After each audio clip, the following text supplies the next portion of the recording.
In this video we're going to show you how to use the FileMaster module available in REI Master. We're going to show you such things as how to add and assign categories to your files, how to rename them if you wish to do so. We're going to show you how to link them to particular records, i.e. tenants, properties, owners. We're going to show you how to include them with the next statement, assign a date received, and how to import as well. We're also going to show you how to use the bulk update tool, and most importantly, of course, how to browse to find this information once it's been scanned into your computer. We'll also show you the search and retrieval screen here and how you can identify where the files that you've imported now sit and how to access them as necessary. Following this short introduction will be a list of all the different features that we're going to show you and the timings throughout the video where they appear.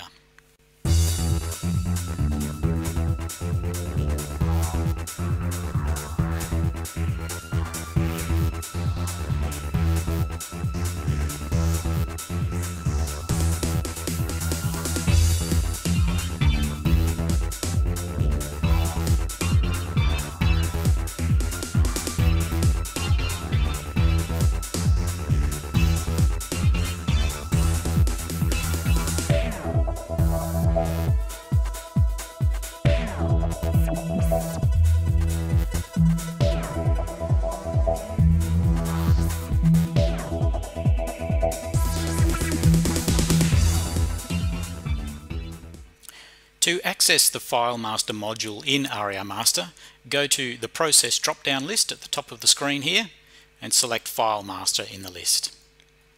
This brings you to the search and retrieval screen, but first, before we can see or access anything, we need to assign or locate the import directory. So if we go to the Import Documents button at the top right here, what we are looking at then is the file import location that shows at the top left of this screen. Now mine's currently showing as the D drive on my computer, and we can see no documents are listed on the screen here. So what we need to do is browse to the location of where our scanner has saved the documents that we scanned into the computer. Now I'm just going to go to the bottom of the screen here. In my Windows Explorer, what I can see here is the location of some documents, and if I look at the top, it shows me that it's under the C drive and a folder called Scanner In Tray. So that's where I need to browse through in the FileMaster module to see a list of these documents. So back into FileMaster here. If I select the Browse option, I now browse to C drive, scroll down here to Scanner In Tray, select OK. And I've now got a list of those documents that I could see in that particular folder on the C drive listed here, ready for me to start assigning to relevant records, renaming, assigning a category, assigning a date received, and then importing them into the REI Master system. One of the features of the FileMaster module in REI Master is the ability to assign categories to the documents that you're importing. You can see under the drop-down list here a number of categories that I've already set up previously.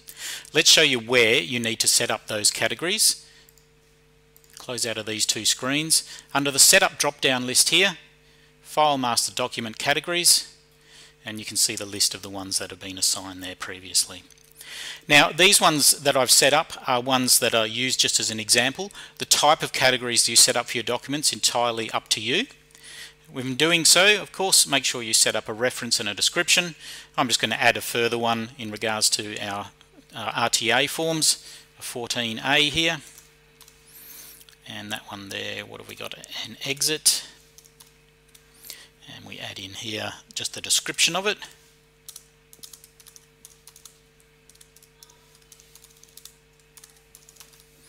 Okay, so we've added that one in there. We've got a 14A showing in there now as a document category. We close out of this screen, we go back into FileMaster, so access that from the Process drop-down list and our Import Documents. Remember, we located our file import location and we can see a list of the documents we wish to import. Now under the categories here, we have our exit condition report showing as an option to select under the category list. Now that we have a list of documents available through our scanner folder, we can start then to assign relevant information to them, so categories, tenant, property owner, links, etc. So let's have a look at the first one here. If I highlight this particular document, in doing so we can see then it shows us the type of file that it is. So it's a PDF file and the current title or name of that file. The name shows in here, of course, with the relevant extension there.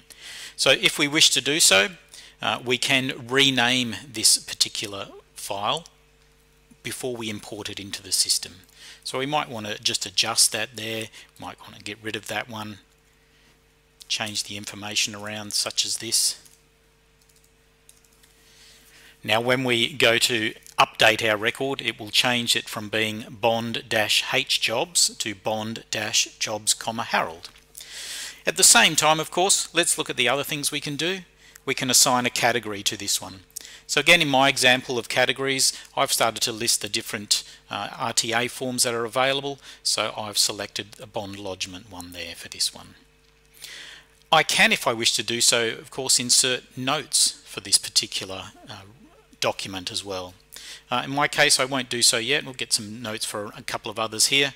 Next step, of course, is we can assign then this to the tenant property owner where necessary. So this one we know is the bond form for our tenant, Harold Jobs. So if I click on the tenant option there, I then scroll down if I need to, find Mr. Jobs' record in there and select. So what I'm doing is linking this particular bond lodgement document then to that tenant record there. By default, of course, it will list the property and the owner as well. So what you can do if you wish to is leave those links there so that this document is available under any one of these records. Or if I wish to, because the bond one is really to do with the tenant, of course, is I will remove the owner link to that one. And again as well, I'm going to remove the property link. So this particular document will be linked to the tenant record, Harold Jobs. Moving further across here, we can insert the date received on those particular ones. And I know with this one here, it was received earlier in the month of January. We're just going to select it there as the 16th of January. Now I have an option, of course, to link to the business, not really relevant in this case here. Now I've made a number of changes to that particular document before importing. I must click on Update Record, and when I do so, you'll see then that the information is listed or inserted along there. So let's have another look at one of those there. The second one again is a bond lodgement form for a different tenancy. So again, if I wish to do so, I can just readjust the name of the record. I can assign the category to it there. I can list the tenant that it belongs to. So in our case here, Pete's. Scroll down, find the Pete's in there and select. Again, I don't want to link it to the property or the owner, so I click on the remove options there. The date received, of course, I can adjust or change that if I wish to do so. In this case here, this one received a little earlier in the month there. And again, not necessary to link it to the business. Again, as I say, I must click on the update record option. And again, we've got our links showing on there. So with these ones here, I've got another one there, a GTA or a general tenancy agreement, again for jobs. So what I could do there, again, put in my little bit of information to adjust the name of the file. Select the category. In this one I'll put some notes there.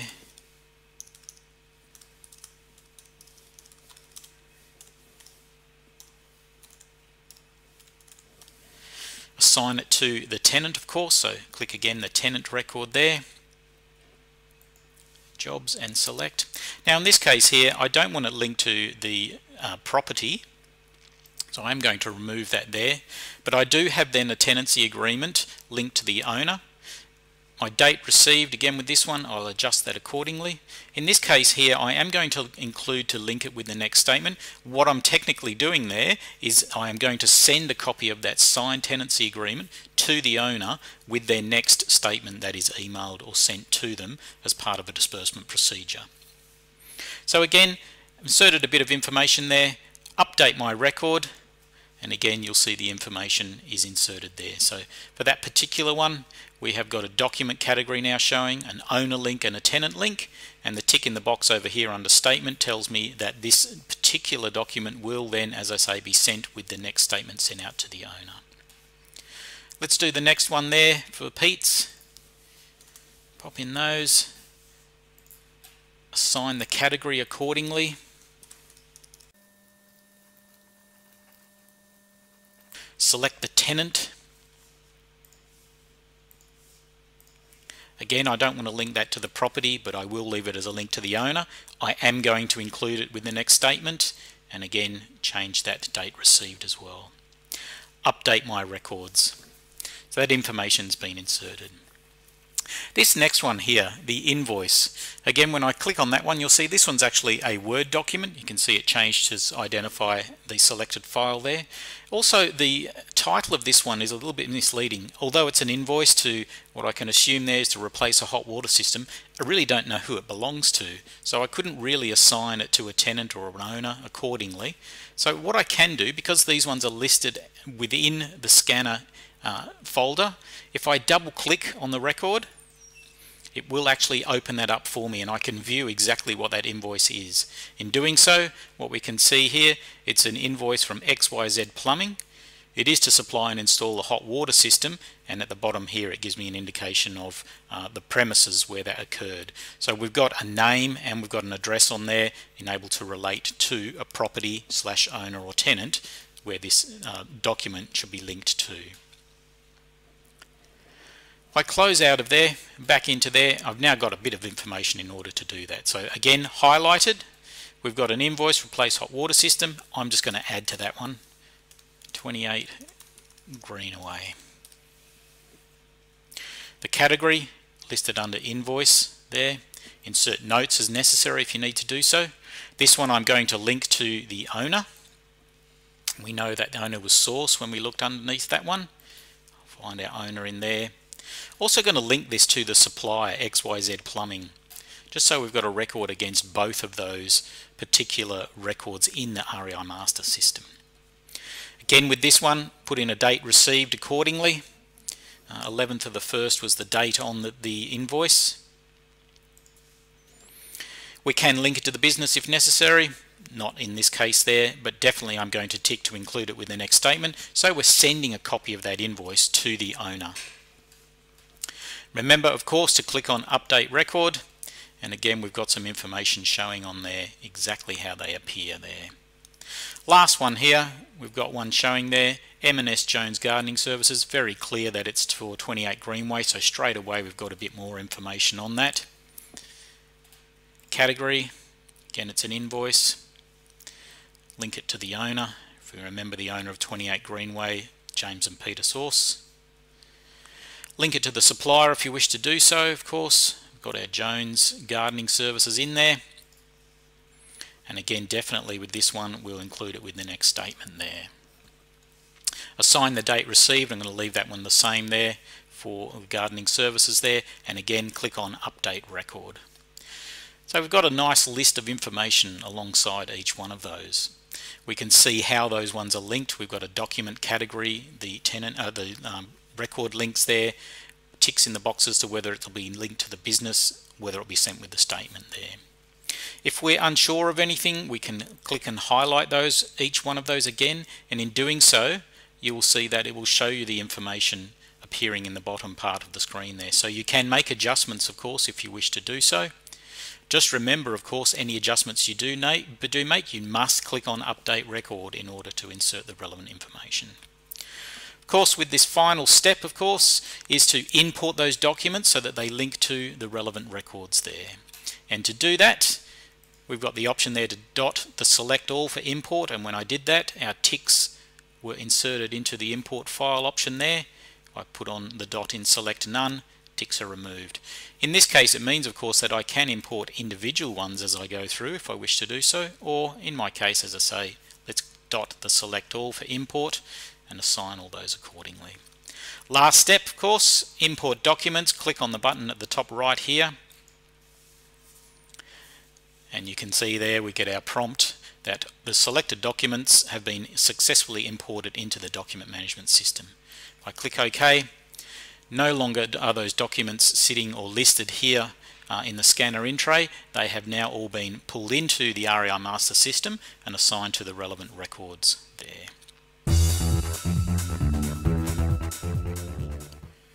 The bulk document update tool is very handy for assigning the same information to multiple records. You can see in our list here I've got a number of bond lodgement forms that have been scanned in, ready to be imported. Now I want to assign the same category, of course, bond lodgement, and the same notes and the same date received on there. And in order to do that, very simply, all I need to do is put the dot here, select all for updating. You'll see then that all those records are highlighted. Click on the bulk update tool and I can then assign the information accordingly. So the category I'm going to assign as bond lodgement. I can't assign tenant property owner information because they all relate to different tenants, so I can't assign that here. What I can do is select date received. It's going to pop that back to the 30th of the month there, and I'm going to put in here in my notes, forwarded to RTA with payment on 30th of the 1st 2015. So I've got a category, a date received and some notes, and when I OK on that there, in one go there I have assigned the document category to all of those files.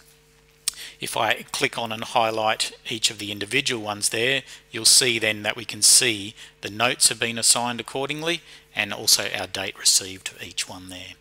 The one thing I do need to do, of course, because they're individual tenancy bond lodgements forms, is now just go through and highlight each one and assign the appropriate tenant information to those. I don't want to assign a property or owner link to those, so just the tenant one in this case. Make sure when you do assign that for each record that you click Update Record and you get the tenant link showing there. Next one there is Jones, of course. Mr. P. Jones, don't get them confused. Make sure you select the correct record to assign it to. Select on there, remove my property and owner link and update record. So I go through and do the same with each one of those.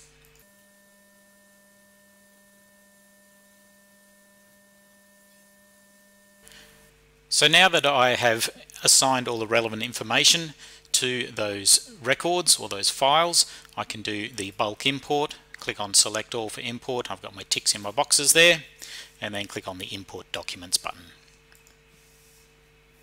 Selected documents have now been successfully imported into the document management system. Once you have imported all your documents, close out of this screen. Back in the main screen in FileMaster, up to the document category option at the top left here, you have the option to select any of those there. Now I'm going to open up all records, and we can see here multiple records that have been imported, the ones that we've just done and also some previous ones that I've entered in. You can see here the document name, the location, the document category, the date it was received, any notes that relate to it, and who it was archived or imported by, with also the date that archiving occurred. The information as it appears on there, very easy to use. If you hover over it, you'll see that you can identify the document location. Also there, the document category. Again, if you hover over it, it'll give you a breakdown of that information there. Now, it's a great way of using this screen here, of course. Under the document category, if you want to filter this, instead of looking at all records, we can look at all just bond lodgement information. In doing so, by selecting that there, it'll filter just to show me all the bond lodgement forms or the document categories that are listed against those ones. Just go back again to all records. Under the entity type, you'll see there we're looking then at which record the documents have been linked to. So as an example, if we select to show all owner records or all owner documents, again the list has been filtered there as well. We can break this down further by selecting the owner in the list here. Just go down and select the sources. They're the ones that we linked information to, and you'll see then that I've filtered that even more to break down the list of information there. Just return this again back to all records. We also have a date field to search on as well. Now we can search all records, or we can search on the date received or the date archived. We'll just do a date received option there, and our search range, the options are between dates, equal to a specific date, or greater to or less than a particular date there. We'll just do a between dates option. It defaults to show obviously today's date, so what we're going to do is just drop that back to show all documents that were received in the first couple of weeks of January. Let's just pop that into there. And there, by using the filter option there, it breaks down and gives us an indication of all of the documents that were imported or received on those dates there between. Okay, we'll just return that again back to all records. And our search option as well, we have an option here to search for information by a document there. So by listing under the document, we can look under or search for document location, document category, date received, notes, and archived document and date information. If we just have a look at the document one there, if I just start to type the first letter of a document title or document name, you will see then that it starts to highlight the first one it comes to. Okay. If I type BO, we get to the very first record there. So it starts to highlight them there for you. It doesn't break or filter them down. That's what the other search options are for available. This is just searching for information in the grid there. Last but not least, or how can we find where that information is, or how do we look at it? We have the option to highlight a record, and if I then select the processing option here, I can either email that information to the linked record. In fact, this one here is linked to the tenant, of course, so we could send an email to them, or I can open to view that information. And in doing so, of course, it brings up a copy of that bond lodgement form as it is imported into the system and linked to that tenant record. Our other way of accessing or finding these records is through the document management in individual records there. So that bond one for Franks, we know it's linked to the tenant there. So if I close out of here, I go into my tenants, go into the tenant record. Under the account tab and document management, I'll just list to show all documents there. We have the bond Franks record sitting there as well. And again, to open or view that record, double click, and there we have a copy of it. Now that record is found in a particular folder linked to the tenant record, and if we want to have a look at the records that are sitting in there or the documents, we click on the open folder option here, and we can see here that is a list of all the individual documents linked to that particular tenant record. In this video, we've looked at the FileMaster module, now available in REI Master, and how we can import that information in bulk into the system there, making some changes with certain features where necessary, and then how we can search and retrieve that information through the program here.